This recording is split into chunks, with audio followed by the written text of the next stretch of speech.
रात्रीची वेळ होती. अझरबैजानची राजधानी बाकू शहरापासून दूर एका निर्जन ठिकाणी असलेल्या एका जुन्या इमारतीत दोन जीव गुदमरत होते. तिथं प्रकाश नव्हता, फक्त अंधार आणि त्या अंधारात चमकणारे तस्करांचे क्रूर डोळे होते. भारताच्या मातीतून हजारो मैल दूर स्वप्नांचा पाठलाग करायला गेलेले ते दोन तरुण आज एका अशा पिंजऱ्यात अडकले की जिथून बाहेर पडण्याचा मार्ग फक्त मृत्यूकडे जात होता. त्या खोलीत घुमत होता तो फक्त रडण्याचा आवाज आणि किडनॅपर्सच्या शिव्या. परदेशात नोकरी, लाखो रुपये पगार आणि आलिशान आयुष्य असं म्हणून अमेरिकेत स्थायिक होण्याचं स्वप्न उराशी बाळगून एका इनलिगल मार्गाने प्रवास करणाऱ्या त्या दोन गुजराती तरुणांना अझरबैजानमध्ये कठीण संकटांचा सामना करावा लागला. या दोघा तरुणांना तिकडे किडनॅप करण्यात आलं आणि लाखो रुपयांची मागणी त्यांच्या घरच्यांकडे केली गेली. यातूनच भारतीय परराष्ट्र खात्याने त्यांची सुटका करून दिली. ही घटना घडली डंकी रूटवरच्या अझरबैजानच्या बाकू मध्ये. या थरारक किडनॅपिंग मधूनच दोघांची सुटका कशी केली गेली, रूट मध्ये काय झालं, ध्रुव आणि दीपिका यांचं अपहरण कसं करण्यात आलं, ही संपूर्ण माहिती या व्हिडिओच्या माध्यमातून जाणून घेणार आहोत. नमस्कार, मी हर्षदा आणि तुम्ही पाहताय विषयच भारी. अझरबैजान सारख्या देशात जिथं भाषा आपली नाही की माणूस आपला नाही, तिथं दोन तरुण मानवी अपहरणकर्त्यांच्या जाळ्यात अडकतात. त्यांना डांबून ठेवलं जातं, त्यांना बेदम मारहाण केली जाते आणि त्यांच्या घरच्यांकडे खंडणीची मागणी केली जाते. या दोघांना अनेक संकटांचा सामना करावा लागतो. या गोष्टींची सुरुवात होते गुजरातमधून. गुजरातमधील आनंद जिल्ह्यातील कंथारिया गावातले ध्रुव आणि दीपिका हे अमेरिकेला स्थायिक होण्याचं स्वप्न बघतात. त्यानंतर मुंबईतील एका एजंट सोबत संपर्क साधतात. हा मुंबईतील एजंट त्यांना डंकी रूटने जाण्याचं आश्वासन देतो. हा डंकी रूट म्हणजे काय, तर डंकी रूट मार्ग म्हणजे खरोखरच धोक्याने भरलेला आणि अवैध प्रवासाचा मार्ग आहे, जो विविध देशांतून, जंगलातून आणि अनेक सीमांतून अमेरिकेपर्यंत पोहोचण्याचा गैरकायदेशीर ट्रॅजेक्टरी आहे. यात वास्तविक जाताना पासपोर्ट, व्हिसा किंवा अधिकृत कागदपत्रांचा वापर नसतो.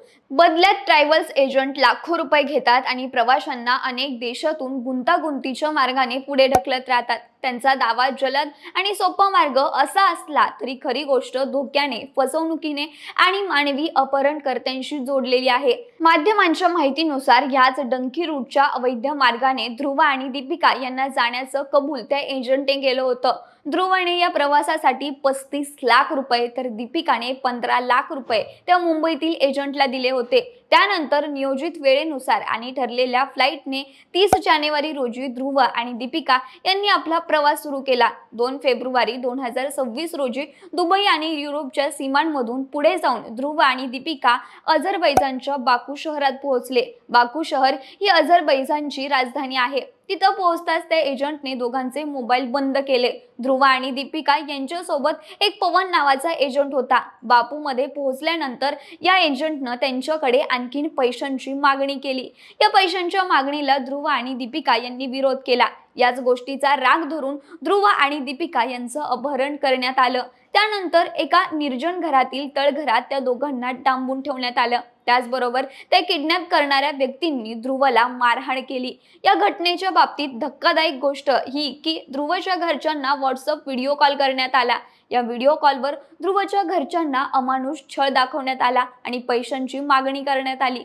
त्याचबरोबर पैसे दिले नाहीत तर ध्रुवची किडनी काढून विकू अशी धमकीही अपहरणकर्त्यांनी ध्रुवच्या कुटुंबियांना दिली. माध्यमांच्या माहितीनुसार घाबरलेल्या घरच्यांनी 65 लाख रुपयांची जमवाजमव केली आणि त्यातील अर्धी रक्कम ही क्रिप्टोकरन्सीद्वारे अपहरणकर्त्यांना पाठवली. मात्र पैसे घेऊनही किडनॅप करणाऱ्यांनी दोघांना सोडलं नाही. त्यानंतर मारण्याची धमकी देत आणखीन पैशांची मागणी ते करू लागले. या घटनेवर कुठलाच पर्याय न सापडल्यानं कुटुंबियांनी गुजरातमधील आनंदचे खासदार नितेश पटेल यांची ताबडतोब भेट घेतली. खासदार नितेश पटेल यांनी तात्काळ दिल्लीत एक जयशंकर यांची भेट घेतली. त्यांना ध्रुव आणि दीपिका यांच्या अपहरणाची घटना सांगितली. त्याचबरोबर या प्रकरणात हस्तक्षेप करून त्यांना सोडून आणण्याची विनंती देखील केली. त्यानंतर सुरू झालं ऑपरेशन महिसागर.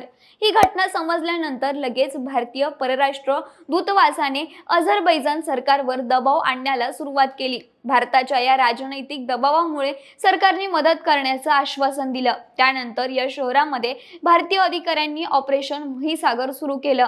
अझरबैजानमधील भारतीय दूतावास आणि स्थानिक गुप्तचर यंत्रणांनी त्या तरुणांचं लोकेशन शोधायला सुरुवात केली. डिजिटल फुटप्रिंटिंगचा वापर करण्यात आला. त्यासोबतच किडनॅपर्सने ज्या फोनवरून खंडणी मागितली होती त्या कॉलचे सिग्नल ट्रेस करण्यात आले. त्यानंतर 24 तासांच्या आत बाकू शहराजवळील त्या निर्जन घराचा शोध घेण्यात आला आणि ऑपरेशन महिसागर या धाडसी मोहिमेतून ध्रुव आणि दीपिका या दोघांचीही अपहरणकर्त्यांच्या तावडीतून सुखरूप सुटका करण्यात आली. सध्या ध्रुव आणि दीपिका अझरबैजानमध्ये सुरक्षित असून खासदार मितेश पटेल यांनी या घटनेबद्दल चिंता व्यक्त करत बेकायदेशीर मार्गांच्या आहारी जाऊ नये असं आवाहन केलंय. पण तरुणांनीही हे लक्षात घ्यायला हवं की अनोळखी व्यक्तींवर आणि संशयास्पद जाहिरातींवर विश्वास ठेवणं किती महागात पडू शकतं. किडनी विकण्याची धमकी देणाऱ्या त्या नराधमांच्या तावडीतून सुटलेले हे दोन तरुण आज जिवंत आहेत, कारण वेळेत भारतीय दूतावासाचा हस्तक्षेप झाला. परंतु माणसांवर वेळ ही सांगून येत नाही. अशा वेळी फेक एजंट पासून सावध राहा. त्यामुळे थरारक आणि हृदयद्रावक घटना आपल्या सगळ्यांच्या डोळ्यात अंजन घालणारी आहे. बाकी मंडळी, या घटनेबाबत तुम्हाला काय वाटतं? ध्रुव आणि दीपिका यांच्या निर्णयाबद्दल तुमचं काय मत आहे हे कमेंटमध्ये नक्की सांगा आणि सोबतच आपल्या विशेष भारीच्या YouTube चॅनलला सबस्क्राईब करायला विसरू नका. धन्यवाद.